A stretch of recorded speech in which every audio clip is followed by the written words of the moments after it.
Welcome to our channel. In this session, we will discuss the concept of main memory. Main memory is the central primary storage unit which is used to store programs and data that is processed, and the CPU directly communicates with the main memory. If a program that needs to be executed, that program must be in the main memory. Okay, now the main memory is designed based on semiconductor integrated circuit. Semiconductor integrated circuit. And the important thing is the main memory consists of two types. One is the maximum portion of the main memory is made with RAM, and some portion of the memory is designed with ROM. Clear the point? Maximum portion of the main memory is made with RAM. Some portion of the memory is made with RAM. So what is a RAM? RAM is a random access memory. Now the name is also changed to, instead of random access memory, that is changed to read or write memory. The RAM purpose is read only memory. Now the RAM. Coming to RAM, the integrated circuit, we use the term integrated circuit with RAM, are available in two modes. So one type is DRAM, or first one is SRAM, the second one is DRAM. SRAM in the sense static RAM. In this, internally we are using flip-flop for storing the binary information, and the static RAM is very fast, that is to perform fast read or write operations. We are moving to static RAM. Generally the static RAM is used to design the cache memory. And coming to dynamic RAM, here the binary information is stored as electric charges. The binary information is stored as electric charges and that are supplied to capacitors. Here thing is, you need to refresh it periodically. Generally the main memory is designed by using DRAM. Okay. Now what is a RAM? RAM is a volatile memory. Whenever power is turned off, all the content inside the RAM is lost. Now coming to ROM, read only memory. Generally the ROM is used to store the permanent data. Means even though we lost the power, the data in the ROM is available. One such program name is Bootstrap Loader. What is a Bootstrap Loader? Simply the program that initiates the operating system. That is, whenever we turn on the system, automatically the Bootstrap Loader program is executed and it initiates the operating system. Such a program is loaded permanently. So this is what is a RAM, what is a ROM. The memory is made with both RAM and ROM. Generally, these RAM and ROMs are available in different sizes. For example, consider a RAM of size 128, suppose 512 by 8, like this. Suppose a RAM of size 512 by 8, different sizes are available. Here 128 means, so total it can store 128 watts. The size of each watt is 8 bits. Here it can store 512 watts. The size of each watt is 8 bits. Similarly, it can store 512 watts. The size of each one is 8. Okay. Different sizes of RAM and ROM chips are available. A simple scenario, if I need a memory that is more than this one. For example, I need 1024 by 8 memory is required, but this size is not available. Then what you are doing? Simply combine two or more memory chips to make our required chip. Okay. Now, so what we need, what is a RAM, what is a ROM, just to understand in the theoretical aspect. Now coming to how those are represented. What is a RAM chip? What is ROM chip? What is a RAM chip and what is ROM chip? So we already know the RAM. Assume an example RAM. Here my assumption is I am taking 128 by 8. This is the RAM I am taking. It contains CS1, that is chip select 1, CS2 bar, this is chip select 2. Now RD and WR, RD means read, W means write, along with it contains AD7. AD7 in the sense a 7-bit address line and an 8-bit directional and 8-bit data bus. This is the symbolic representation of RAM. If you understand carefully here what happened, my example is 128 by 8. So 128 in the sense 2 power 7. 128 in the sense 2 power 7. So 7 address lines are used.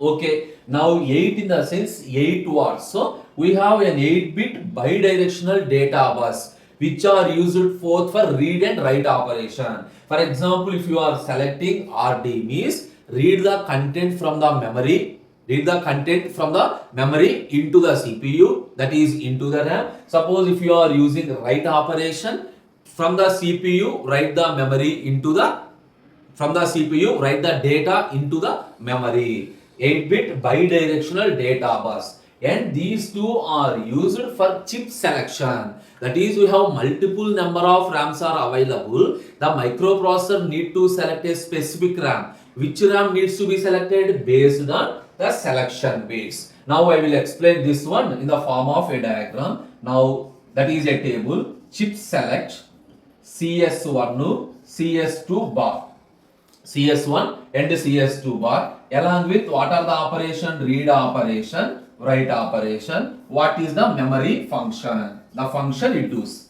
Simply chip select 0, 0.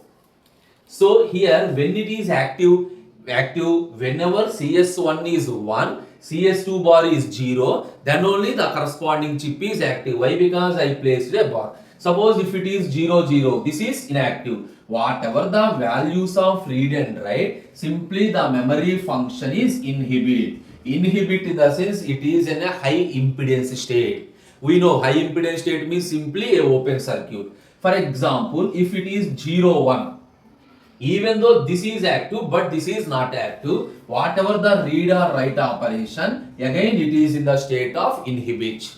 Now assume I am selecting the chip. 1, 0 in the sense the chip is selected 1. Here also 0 bar in the sense 1. The chip is selected. But right now I am not doing any input output operation. Again it is in the high impedance state.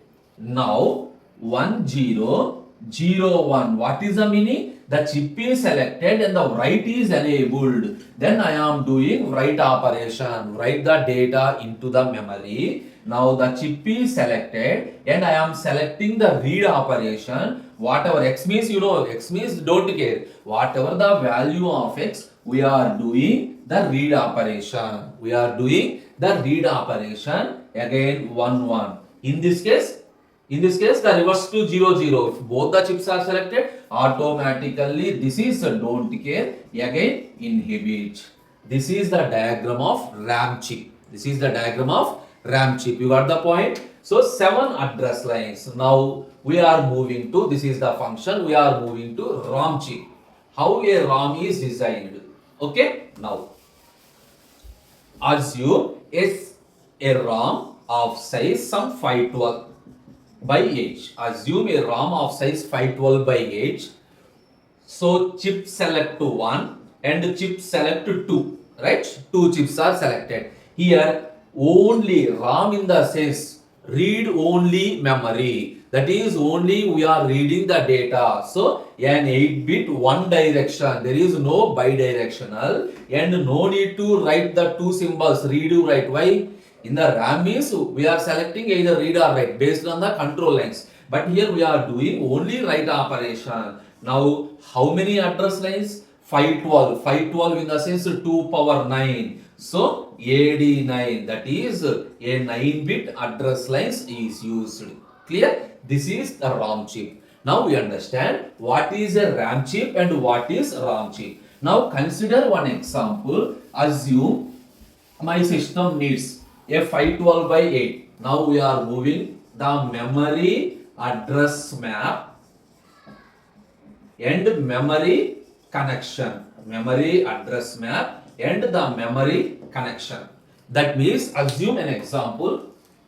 If you are required a 512 by 8 RAM, a 512 by 8 ROM.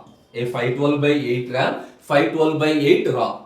How it is possible? My thing is, I have 512 by 8 RAM is available, but I have only 120 by 8 RAMs are available. Then how to make? Simply, we are combining 4 120 by 8, 128 by RAMs to make 1512 RAM. Got the point? So this memory address map, in the sense, we have different memory chips, that is different RAM chips and ROM chips are available. You need to maintain a table that maps the each and every address. How to maintain a table? This is also very easy. So first one column, the component, that is RAM 1, RAM 2, RAM 3, RAM 4 and ROM. Why 4 RAMs? 4 128s are equal to 512. So now hexadecimal address. What is the address of each and every one? For example, the address is 4 zeros to 007F. This is the address of the first RAM. For example, 0080 to 00FF. This is the address of the second RAM. Suppose 010 to 0111F, like this. Suppose 0FF. Like this, some addresses are there. Depending upon the system, the addresses may vary. But the important thing is which RAM is selected or ROM is selected. How many? Write it now. I have an address bus. So what is the size of address bus? Here not using address lines. The size of address bus is 16 bits. But right now the 16 bits are not at all required. I am using only 10 bits. The remaining 6 bits are 0. So I written 10, 9, 8, 7, 6, 5, 4, 3, 2, 1. Okay. Assume I am using lines 1 to 10. Observe which RAM is selected. Generally, for the RAM, what is the address? It needs 7 address bits. For the RAM, it needs 7 address bits. So RAM 1, don't care. RAM 2, the 7 address bits for RAM 1, RAM 2, RAM 3 and RAM 4 or whatever the address. We are selecting the RAM. Whatever the value within the range, we are selecting the RAM. Now the question is, we have 4 RAMs. Which RAM is selected? For that purpose, we are using bit number 8, 9. Suppose if the value is 00, RAM 1 is selected. Value is 01, RAM 2 is selected. Value is 10, RAM 3 is selected. Value is 11, RAM 4 is selected. Got it? Now, how do we select a ROM? The number of address lines for ROM is 9. So, all the 9 bits, 3, 4, 5, 6, 7, 8, all the 9 bits of ROM are 0. If the 10th bit is used for either a RAM or ROM. For example, if the 10th bit value is equal to 0, that is a RAM. If the 10th bit value is equal to 1, that is a RAM. I think you got the point. First, based on the 10th bit of the address, if the 10th bit value is equal to 0, one RAM is selected. Within that, based on 8, 9, we are selecting the corresponding RAM. Suppose if the 10th bit is equal to 1, no need to check. Blindly, the ROM is selected. This is the table. Now, I will show this table in the form of a diagram. That is how multiple RAMs are there. How do we establish the connection among multiple RAMs? Okay, understand the diagram carefully. It is a very, very simple. I have a CPU. This is a data bus. Okay. This is my CPU. How many RAMs or ROMs in there? I have 5. So, RAM 1. Each size is 128 by 8. Similarly, RAM 2, RAM 3, RAM 4. And this is my ROM. This is my RAM. So, RAM 2, RAM 3, RAM 4 and this one is ROM, and each one is connected to a bidirectional data bus. Bidirectional data bus. Here we have only one direction for the ROM connected to data bus. Now what are the inputs? Read, write. What are the inputs? Read, write. along with the address lines 1 to 7, 8, 9, 10. This is the address bus. This is address bus. Anyway, 11 to 16 are not at all used. Anyway, 11 to 16 are not at all used. Now, make the connections.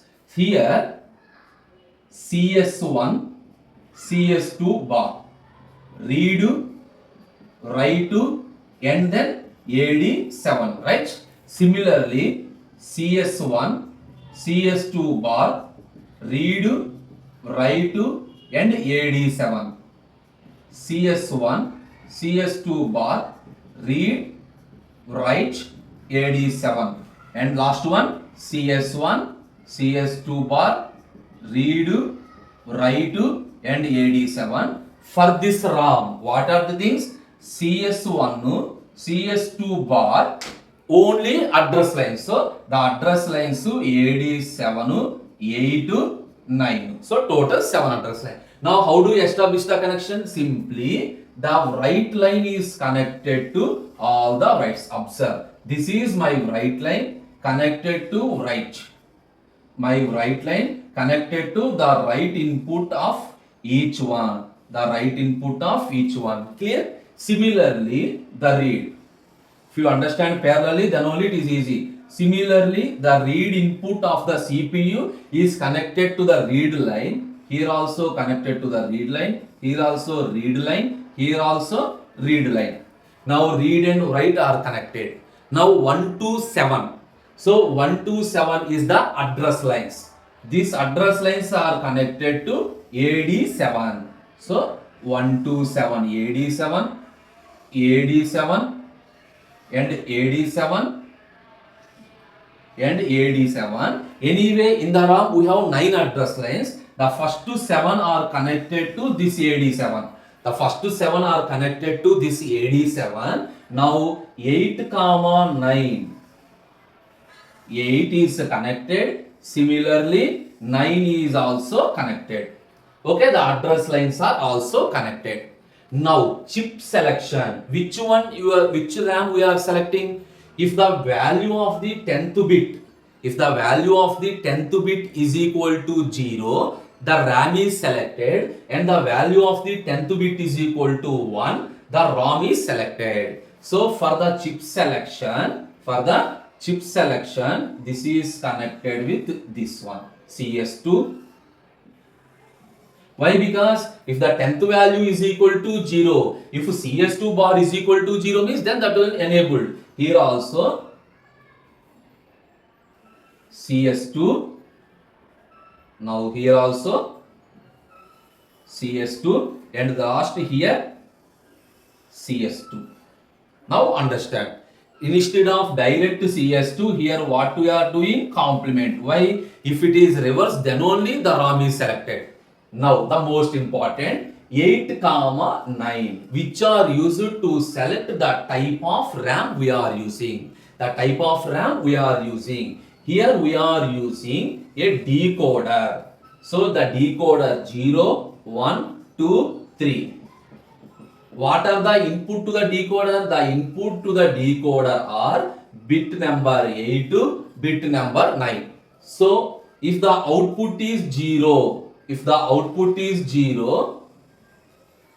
chip select 1. If you draw the diagram neatly. So if the output is 1, RAM 2 is selected. If the output is 2, RAM 3 is selected. If the output is 3, RAM 4 is selected. Now you observe, simply whatever the table we created previously, make the connections. This is the way how we are using different RAMs and ROMs, how those are connection to the CPU. This is the concept of main memory. Thank you.